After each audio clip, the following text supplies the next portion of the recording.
Première lettre aux Thessaloniciens, chapitre 1. Salutations. Moi, Paul, avec Silas et Timothée, j'écris à l'église de Thessalonique qui appartient à Dieu le Père et au Seigneur Jésus-Christ. Que Dieu vous bénisse et vous donne la paix. Paul remercie Dieu pour la foi des chrétiens. Sans cesse, nous remercions Dieu pour vous tous et nous disons vos noms dans nos prières. Devant Dieu notre Père, nous nous souvenons toujours de vous. Oui, votre foi est active, votre amour vous fait agir et votre espérance en notre Seigneur Jésus-Christ est solide. Frères et sœurs chrétiens, nous le savons, Dieu vous aime et il vous a choisi pour être à lui. En effet, la bonne nouvelle que nous vous avons annoncée n'est pas arrivée chez vous seulement en parole, mais aussi avec la puissance et l'aide de l'Esprit Saint. De plus, nous étions sûrs de ce que nous disions. En effet, vous savez comment nous avons vécu parmi vous pour votre bien. Et vous avez suivi notre exemple et celui du Seigneur. Vous avez reçu la parole dans de grandes souffrances avec la joie donnée par l'Esprit Saint. Ainsi, vous êtes devenus un modèle pour tous ceux qui croient en Macédoine et en Achaïe. En effet, c'est de chez vous que la parole du Seigneur est partie pour se faire entendre en Macédoine et en Achaïe. De plus, on sait partout que vous croyez en Dieu, nous n'avons donc pas besoin d'en parler. Les gens racontent en parlant de nous comment vous nous avez reçus chez vous et comment vous vous êtes tournés vers Dieu.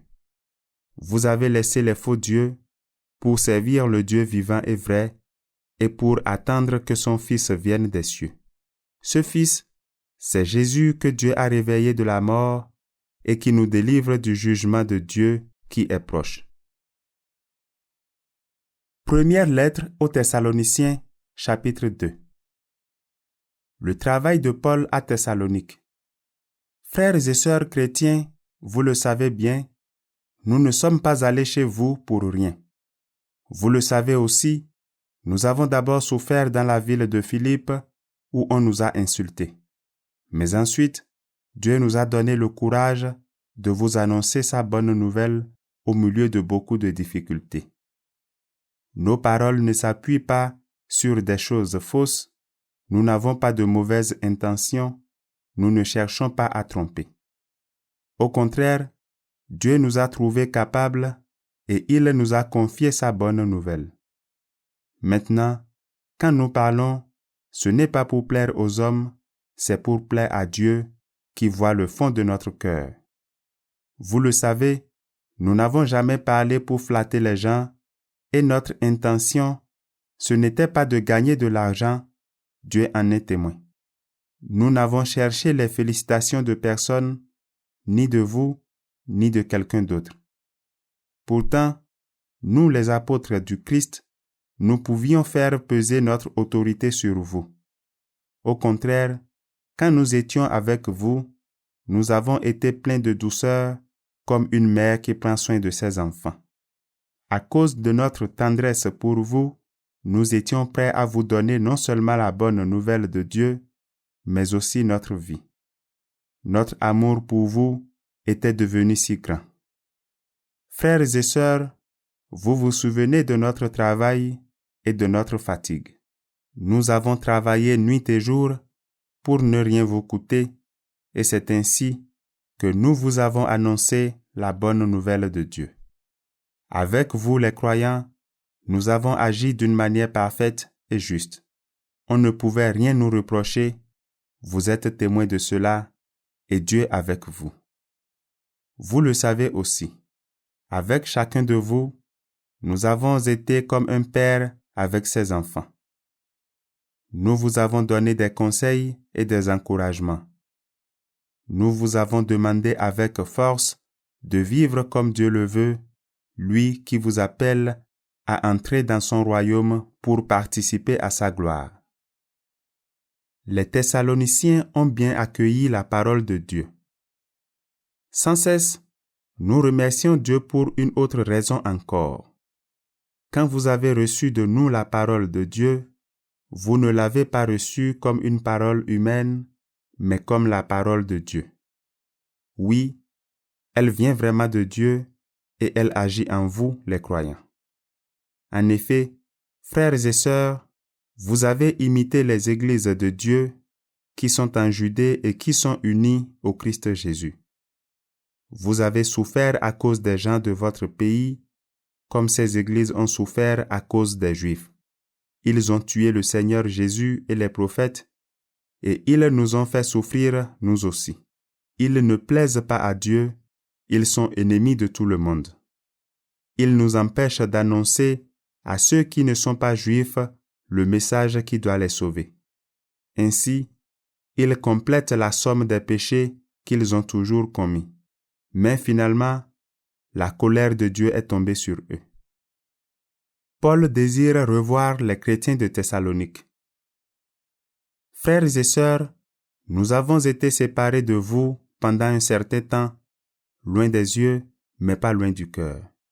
Nous désirions beaucoup vous revoir et nous avons tout fait pour cela. Nous avons voulu vous rendre visite plusieurs fois. En tout cas, moi, Paul, j'ai voulu le faire, mais Satan nous en a empêchés. Oui, notre raison d'espérer, notre joie, c'est vous. Quand notre Seigneur Jésus-Christ viendra, vous serez pour nous la récompense qu'on donne aux vainqueurs et devant lui, nous serons fiers de vous. C'est vrai, vous êtes notre fierté et notre joie. Première lettre aux Thessaloniciens, chapitre 3. Aussi, comme nous ne pouvions plus attendre, nous avons décidé de rester seuls à Athènes.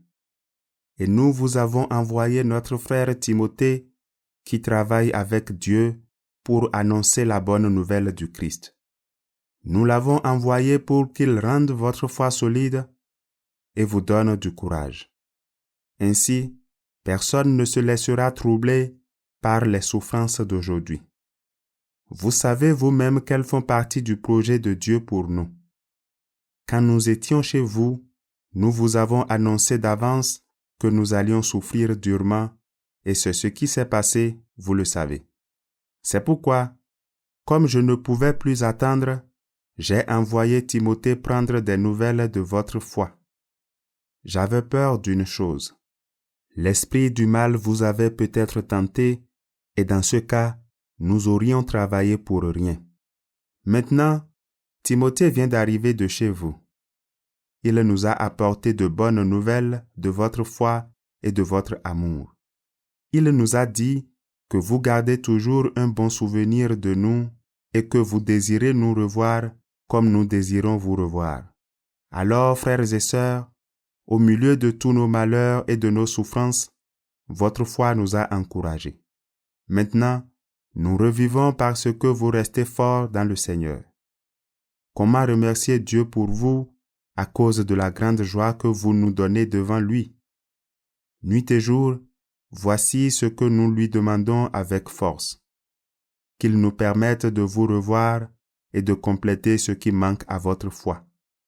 Que Dieu lui-même notre Père et que notre Seigneur Jésus-Christ nous ouvre la route pour aller jusqu'à vous. Que le Seigneur fasse grandir de plus en plus l'amour que vous avez les uns pour les autres et pour tous. Que cet amour ressemble à notre amour pour vous. Ainsi, le Seigneur remplira vos cœurs de sa force. Et quand notre Seigneur Jésus viendra avec tous ceux qui lui appartiennent, vous serez saints devant Dieu notre Père et on ne pourra rien vous reprocher. Première lettre aux Thessaloniciens, chapitre 4. Vivre comme le Seigneur le demande. Frères et sœurs chrétiens, vous avez appris de nous comment vous devez vivre pour plaire à Dieu, et c'est bien de cette façon que vous vivez. Mais faites encore des progrès. Nous vous demandons et nous vous conseillons cela au nom du Seigneur Jésus. En effet, vous connaissez les conseils que nous vous avons donnés de la part du Seigneur Jésus. Ce que Dieu veut, c'est que vous soyez entièrement à lui. N'ayez pas une vie immorale. Chacun de vous doit bien choisir sa femme pour mener une vie digne de respect qui plaît à Dieu. Ne vous laissez pas entraîner par les mauvais désirs comme les autres qui ne connaissent pas Dieu. À ce sujet, personne ne doit faire de tort à sa sœur ou à son frère chrétien, ni les tromper. Le Seigneur punit tout cela, nous l'avons déjà dit et redit. En effet, Dieu ne nous a pas appelés à vivre n'importe comment, mais à vivre pour lui. C'est pourquoi, celui qui rejette ses conseils ne rejette pas un homme, c'est Dieu qui le rejette, lui qui vous donne son Esprit Saint. D'autre part, vous n'avez pas besoin qu'on vous écrive sur l'amour entre frères et sœurs chrétiens. Vous avez vous-même appris de Dieu à vous aimer les uns les autres. D'ailleurs, c'est ce que vous faites envers tous les chrétiens dans toute la Macédoine, mais nous vous encourageons à faire encore des progrès. Cherchez à vivre en paix, occupez-vous de vos affaires, travaillez de vos mains, comme nous vous l'avons demandé. Alors, ceux qui ne sont pas chrétiens respecteront votre façon de vivre. De plus, vous ne dépendrez pas des autres. Dieu relèvera ceux qui sont morts. Frères et sœurs, nous voulons vous faire connaître la vérité au sujet des morts. Ainsi, vous ne serez pas tristes comme les autres qui n'ont aucune espérance. Nous croyons que Jésus est mort et qu'il s'est relevé de la mort. Donc, de la même façon, ceux qui sont morts avec Jésus en croyant en lui, Dieu les réunira à Jésus. Oui, voici ce que nous disons d'après une parole du Seigneur. Nous qui serons encore vivants quand le Seigneur viendra, nous ne passerons pas avant ceux qui sont morts. On entendra un signal, la voix du chef des anges, le son de la trompette de Dieu. Alors le Seigneur lui-même descendra du ciel. Ceux qui sont morts en croyant au Christ se relèveront de la mort les premiers.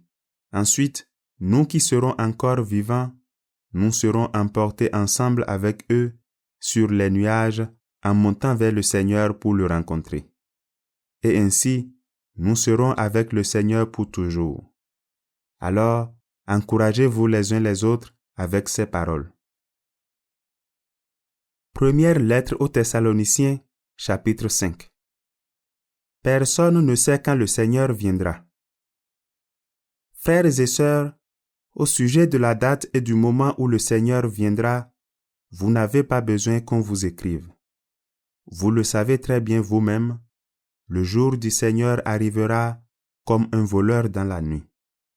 Quand les gens diront « Quelle paix, quelle sécurité !» alors tout à coup ce sera la catastrophe. Elle tombera sur eux comme les douleurs sur la femme enceinte, et ils ne pourront pas y échapper. Mais vous, frères et sœurs, vous n'êtes pas dans la nuit, et ce jour-là ne peut pas vous surprendre comme un voleur. En effet, tous, vous appartenez à la lumière, vous appartenez au jour. Nous ne vivons pas dans la nuit, nous ne vivons pas dans l'obscurité. Ne dormons pas comme les autres, mais restons éveillés et soyons sobres. Ceux qui dorment, dorment la nuit. Ceux qui boivent trop, boivent la nuit. Mais nous, nous appartenons au jour. Alors soyons sobres. Prenons la foi et l'amour comme vêtements de combat. Mettons comme casque l'espérance d'être sauvés. Dieu ne nous a pas appelés pour nous juger, mais pour que nous obtenions le salut par notre Seigneur Jésus-Christ. Jésus est mort pour nous, afin que vivants ou morts, nous vivions unis à lui. Alors, encouragez-vous les uns les autres et construisez la communauté comme vous le faites déjà. Dernier conseil et salutation. Frères et sœurs, nous vous demandons ceci. Respectez ceux qui travaillent parmi vous comme responsables. Le Seigneur vous les a donnés pour vous conseiller. Montrez-leur beaucoup de respect et d'amour à cause de ce qu'ils font. Soyez en paix entre vous. Frères et sœurs, nous vous demandons encore ceci. Faites des reproches aux paresseux. Donnez du courage à ceux qui n'en ont pas beaucoup. Soutenez les faibles. Soyez patients envers tous. Attention, Personne ne doit rendre le mal pour le mal, mais cherchez toujours à faire le bien entre vous et avec tous. Soyez toujours joyeux. Priez sans cesse. Remerciez Dieu en toute occasion. C'est ce qu'il attend de vous qui êtes unis au Christ Jésus. N'empêchez pas l'Esprit Saint d'agir, ne méprisez pas les paroles des prophètes. Examinez tout avec soin et retenez ce qui est bon. Évitez le mal sous toutes ses formes. Que le Dieu de la paix lui-même vous fasse vivre totalement pour lui. Qu'il garde toute votre personne, votre esprit, votre âme et votre corps. Alors on ne pourra rien vous reprocher quand notre Seigneur Jésus-Christ viendra. Celui qui vous a appelé est fidèle, il agira pour cela. Frères et sœurs, priez pour nous. Saluez tous les chrétiens en les embrassant comme des frères et des sœurs. Je vous le demande au nom du Seigneur. Lisez cette lettre à tous les chrétiens. Que l'amour de notre Seigneur Jésus-Christ soit avec vous.